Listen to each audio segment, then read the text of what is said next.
அனைத்திந்திய அண்ணா திராவிட முன்னேற்றக் கழகத்திலிருந்து எடப்பாடி பழனிசாமியை விரட்டியடிப்பதற்கான திட்டத்தை முன்னாள் அமைச்சர்கள் செய்து வருவதாக தற்பொழுது செய்திகள் வெளியாகி பெரும் பரபரப்பை அரசியல் வட்டாரத்தில் ஏற்படுத்தியிருக்கிறது. நடந்து முடிந்த மக்களவைத் தேர்தலில் அனைத்து இடங்களிலும் அண்ணா திராவிட முன்னேற்றக் கழகம் எடப்பாடி பழனிசாமி தலைமையில் நடந்த தேர்தல் முற்றிலுமாக தோல்வியைதான் தழுவும் என்ற செய்தி வெளியானதை தொடர்ந்து அதிமுகவின் தலைமை சரியில்லாத காரணத்தினால்தான் இந்த தோல்வி என்றும் தற்பொழுது செய்திகள் வெளியாகி கொண்டிருக்கிறது.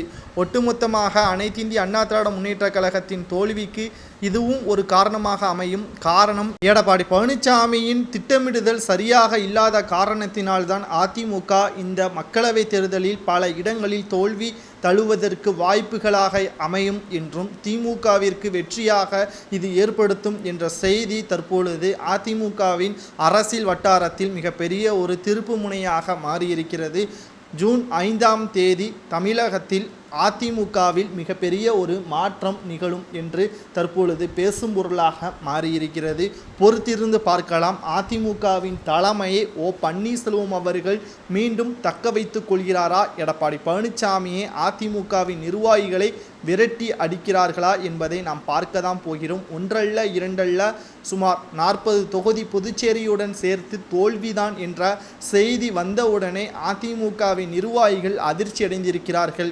காரணம், 2021 சட்டமன்ற தேர்தலில் 3.5% தோல்வி என்றால் இந்த முறை 20 முதல் 24 தொகுதிகளாவது கைப்பற்ற வேண்டும். அதுதான் அதிமுகவின் வளர்ச்சி.